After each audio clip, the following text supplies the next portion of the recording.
वंदे मातरम दोस्तों। हमने हमारे अगले वीडियो लेक्चर में हमारा चैप्टर नंबर 4 यानी कि कथनी और करनी, जिस निबंध को हमने पूर्ण किया था। तो आज के वीडियो लेक्चर में दोस्तों हम इस पाठ में दिए गए जो अभ्यास के कुछ प्रश्न हैं उसके बारे में दोस्तों आपके सामने मौखिक चर्चा करेंगे और उसके बाद इस वीडियो लेक्चर के बाद आपको PDF फाइल स्टडी मटेरियल्स के रूप में सभी प्रश्नों के उत्तर जो भेजे जाएंगे वो आपको अपनी हिंदी की बुक में अच्छे अक्षर से आपको लिखना है। तो दोस्तों प्रश्न नंबर अभ्यास का पहला है सोचकर बताइए, जिसमें कुल 4 प्रश्न दिए गए हैं। इसमें पहला प्रश्न है, ध्यान से सुनिए कि भाई ईश्वर ने मनुष्य को अन्य प्राणियों से किस प्रकार श्रेष्ठ बनाया। तो हम बता सकते हैं कि भाई ईश्वर ने मनुष्य को सोचने, विचारने और कल्पना करने के लिए मस्तिष्क, दिमाग या तो मन दिया गया है, और उसने मनुष्य को अच्छे बुरे, कि जो दिमाग से मनुष्य अपने जीवन में अच्छे बुरे यानी कि भले या तो बुरे निर्णय करने के लिए उसमें विवेक बुद्धि का उपयोग वह कर सकता है। वाणी का वरदान भी केवल मनुष्य को ही दोस्तों मिला है, और इसलिए मनुष्य जैसा सुंदर शरीर किसी दूसरे प्राणी को भी नहीं मिला है।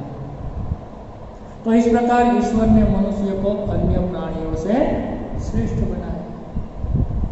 इसके बारे में इस प्रकार बताना है, क्योंकि मनुष्य को सोचने विचारने के लिए मन दिया है, मस्तिष्क दिया है, दिमाग दिया है, अच्छे बुरे या तो भले बुरे का निर्णय करने के लिए दिमाग, बुद्धि मनुष्य को दी गई है, और इसी प्रकार की विवेक बुद्धि से वह अपनी बुद्धि का प्रयोग करके वह अच्छा निर्णय ले सकता है। तो इसी प्रकार से हम इस प्रश्न का उत्तर बता सकेंगे। उसके बाद दूसरा सवाल है, धूम्रपान वर्जित है, कहाँ कहाँ और क्यों लिखा होता है। जिस प्रकार पाठ में हमने पढ़ा धूम्रपान वर्जित है, बीड़ी पीवानी मनाए से, तो कहाँ कहाँ लिखा होता है आपने कहीं कहीं सुना होगा। तो हम यहाँ कहेंगे कि भाई धूम्रपान वर्जित है ऐसा बसों में लिखा होता है, रेलगाड़ियों में भी लिखा होता है, साथ साथ अस्पताल, सिनेमागृह, पुस्तकालय, धर्मस्थान को मंदिर, ऐसे ऐसे स्थानों पर धूम्रपान वर्जित है ऐसा वाक्य लिखा हुआ हमें देखने को मिलता है। उसके बाद का तीसरा सवाल है, फूल सबको अच्छे क्यों लगते हैं।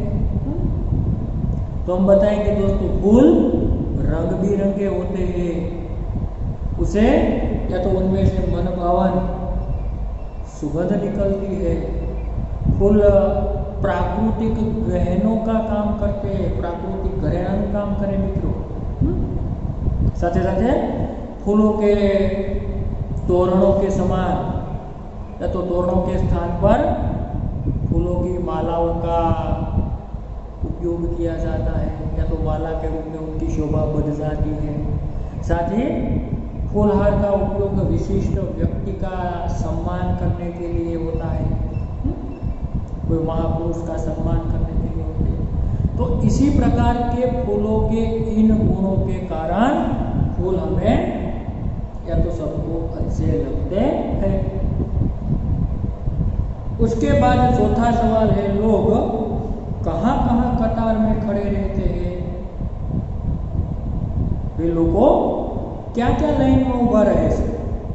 तो हम बता सकेंगे कि भाई लोग ट्रेन, सर्कस, प्रदर्शनी, सिनेमा, राशन की दुकानें, टेलीफोन या बिजली के बिल भरने के लिए, शहरों में मॉल में खरीदी करने के लिए, बैंक में या तो एटीएम पर लोग हमें कतार में खड़े हुए नज़र दिखाई देते हैं। आप अपने तरीके से इस प्रकार के सोचकर सभी प्रश्नों के उत्तर बता सकते हैं। तो दोस्तों आपके लिए इन सभी प्रश्नों का उत्तर एकदम सरल है, जो आप सरलता से इन सभी प्रश्नों के उत्तर दे सकते हैं। उसके बाद प्रश्न नंबर 2 है, विराम चिन्हों और उनके नाम की जोड़ बनाइए। प्रश्न नंबर 2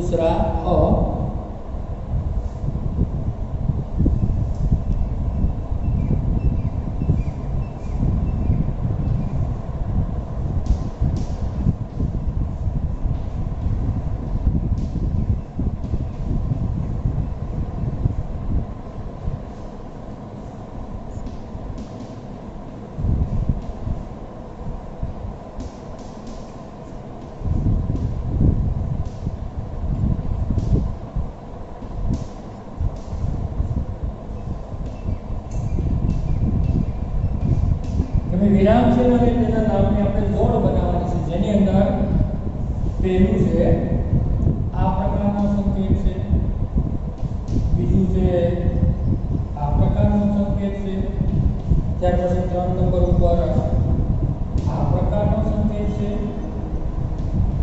ચોથું છે આ પ્રકારનો સંકેત છે, પાંચમું છે આ પ્રકારનો સંકેત છે, અને છઠ્ઠું આ પ્રકારનો સંકેત છે। તો એની સામે મિત્રો આપણને આ પ્રકારે ચોરસ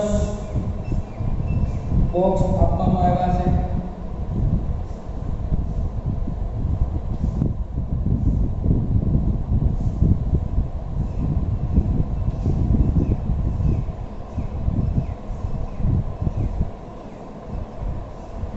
सामे આપણને ક્રમ આપેલા છે 1 2 3 4 5 અને 6। સામે લખેલું છે ઉદ્ગાર વાચક ચિહ્ન,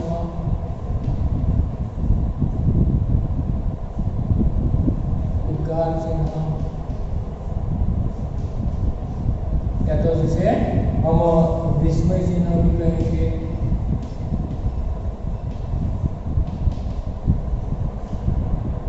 फिर दूसरा है अवतरण,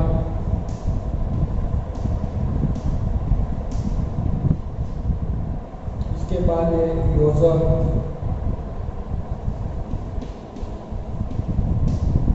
फिर प्रश्नवाचक,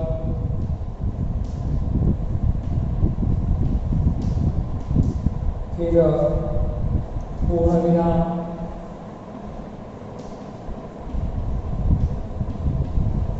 और अल्प विराम।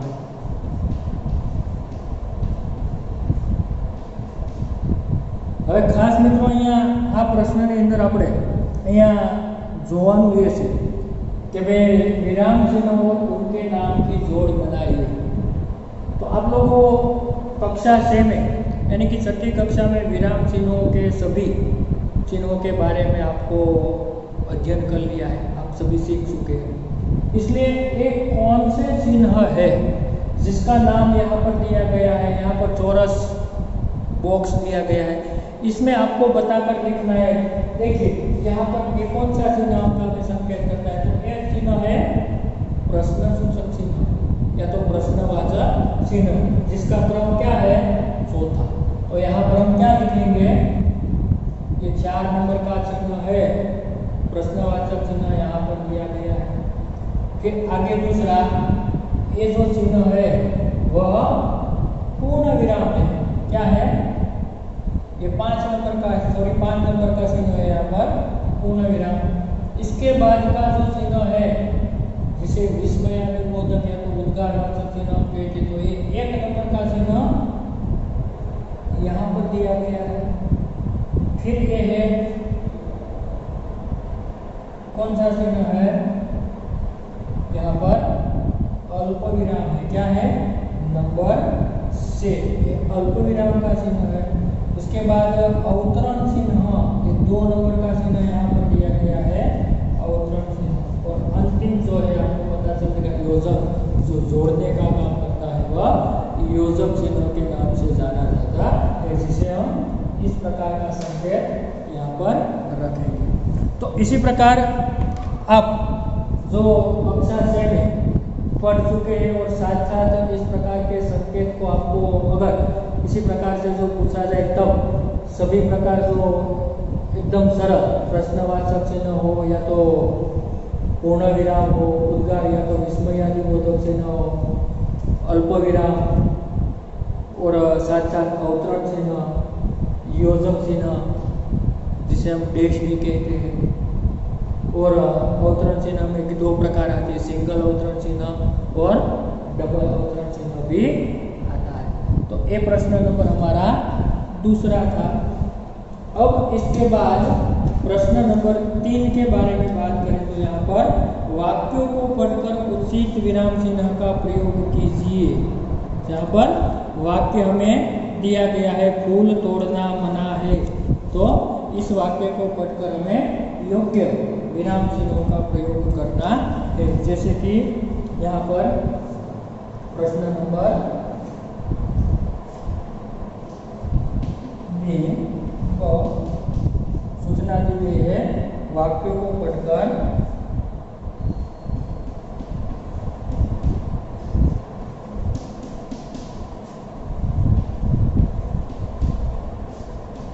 उचित विराम चिन्ह का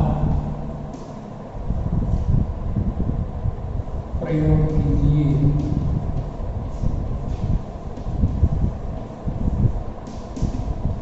तो मित्रों આપણે અહીંયા જોઈએ, પહેલું વાક્ય આપણને આપેલું છે ફૂલ તોડના મના है, फूल तोड़ना मना है, આ પ્રકારે આપેલું છે। ત્યાર પછી બીજું વાક્ય આપણને આપ્યું છે, વાહ कितना सुंदर दृश्य है, वाह कितना सुंदर दृश्य है। अगर तीसरा वाक्य से बसों में लिखा होता है, बसों में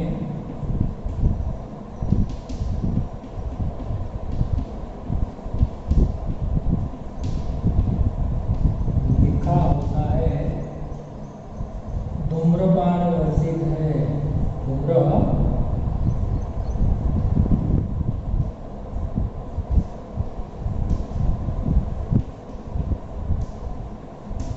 वर्जित है। नंबर 4 है, धारा रात दिन बढ़ती रहती है, धारा रात दिन बढ़ती रहती है। और 5वां अंतिम वाक्य है, पौधे बारिश में ही क्यों लगाए जाते हैं, पौधे बारिश में ही क्यों लगाए जाते हैं। तो આ પ્રકારના વાક્યોની અંદર મિત્રો આપણે યોગ્ય જે રીતે વિરામ ચિહ્નોનો આપણે અભ્યાસ કર્યો એ મુજબ આપણે યોગ્ય વિરામ ચિહ્નો મૂકવાના। તો અહીંયા જોઈએ ફૂલ તોડના મના है, વાક્ય અહીંયા પૂર્ણ થવાનો ભાવ છે એટલે આપણે અહીંયા પૂર્ણ વિરામ મૂકી શકાય। ત્યાર પછી વાહ कितना सुंदर दृश्य, तो वाह यानी कि एक प्रकार से हमें विस्मय का बोध होता है, उद्गार आश्चर्य का बोध होता है। तो यहाँ पर हम क्या रखेंगे, इस प्रकार से विस्मय आदि बोधक चिन्ह रखेंगे और अंत में पूर्ण विराम करेंगे, वाह कितना सुंदर दृश्य। उसके बाद बसों में लिखा होता है, यहाँ थोड़ा रुकना पड़ता है, जिसे थोड़ा विराम लेना यानी कि अल्प यानी कि थोड़ा, तो यहाँ अल्प विराम रखेंगे। धूम्रपान वर्जित है, तो यह विधान है धूम्रपान वर्जित है। तो इसे अवतरण चिन्ह में ऐसा लिखा जाएगा, ये विधान है। उसके बाद धारा राजनीति, दोस्तों ये योजक चिन्हों से जोड़ा जाता है, जहां दो शब्द विरोधाभासी है, रात का विलोम शब्द दिन। तो इसी प्रकार समान प्रास वाले शब्द यानी कि जो सामने होते तब इसी प्रकार से योजक चिन्ह का उपयोग किया जाता है, वाक्य यहाँ पर पूर्ण होता है। इसलिए धारा रात दिन बढ़ती रहती है। और अंतिम वाक्य में पौधे बारिश में ही क्यों लगाए जाते हैं? तो दोस्तों यहाँ प्रश्न पूछने का भाव होता है कि भाई पौधे बारिश में ही क्यों लगाए जाते हैं? तो इसी प्रकार यहाँ हम क्या रखेंगे? प्रश्नवाचक चिन्ह। तो આ પ્રકારે આપણને કોઈ પણ વાક્ય આ પ્રકારના પૂછવામાં આવે ત્યારે આપણે એને યોગ્ય પ્રકારે અથવા તો યોગ્ય ચિહ્ન કે યોગ્ય સંકેત દ્વારા આપણે વ્યવસ્થિત રીતે મૂકી શકીએ છીએ, બરાબર? તો આ આપણો પ્રશ્ન નંબર બીજો આપણો ક્લિયર થયો। ત્યાર પછી આપણે આગળ આપણો પ્રશ્ન નંબર ત્રીજો છે जातिवाचक संज्ञा के आसपास। प्रश्न नंबर 3, जातिवाचक संज्ञा के पास आ रीते अपने गोलाकार करवू छे, यानी कि ये वर्तुळ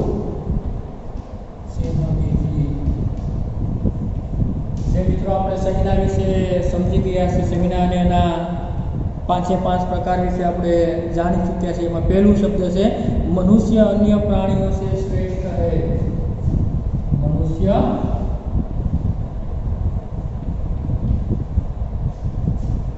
अन्य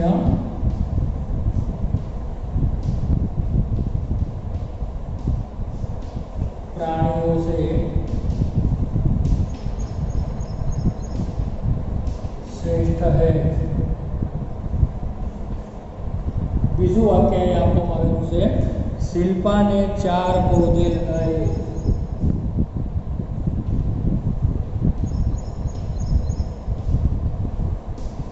4 पौधे लगाए। ત્યાર પછી આગળ ત્રીજું છે शहर के लोग सुबह शाम टहलने जाते हैं। शहर के लोग सुबह शाम टहलने जाते हैं। और चौथा अंतिम वाक्य है फूल सबको अच्छे लगते हैं। फूल सबको अच्छे